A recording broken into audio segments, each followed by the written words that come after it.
so all of the problems that we think are real, they're in the past or seemingly in the now or the future.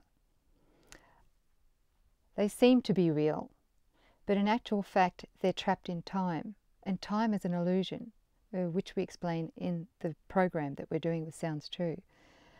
But it's really that we don't know how to be in the now moment, and so therefore what we do is we dredge up, and this is unconscious, but we dredge up the past from all of the past traumas that we've experienced, the past problems we've experienced, and we sort of project them into the future.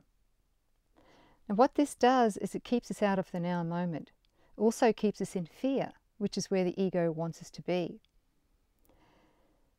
You know, I was quite surprised about 12 or 15 years ago when I realized about the now moment. I realized that most of my life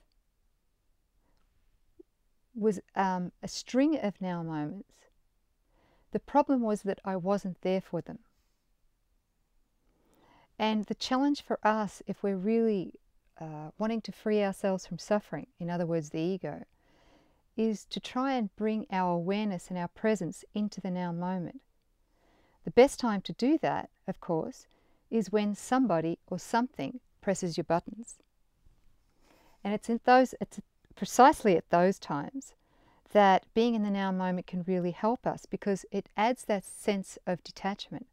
So it gives us an opportunity in a split second to take a step back from the judgment that we've made, or a step back from the emotion that we're feeling, the negative emotion that we're feeling.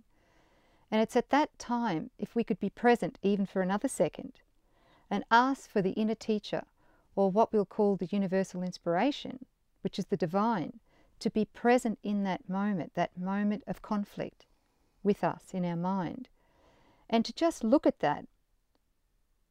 And by just looking at that, there's a gap. It's a now moment. And that's where the miracle comes in. And the universal inspiration works on our behalf at reinterpreting whatever it is that caused the conflict in the first place.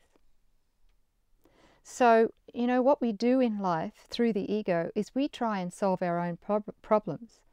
And we try and solve these problems at the level of effect. In other words, through the ego, remembering that its mantra is seek and do not find. So it's not about actually solving our problems outside. It's about getting into the now moment, trusting that awareness and asking Spirit, the universal inspiration, to come in and look at it with us. And that's part of the quantum forgiveness that we're also sharing in this program with Sounds True.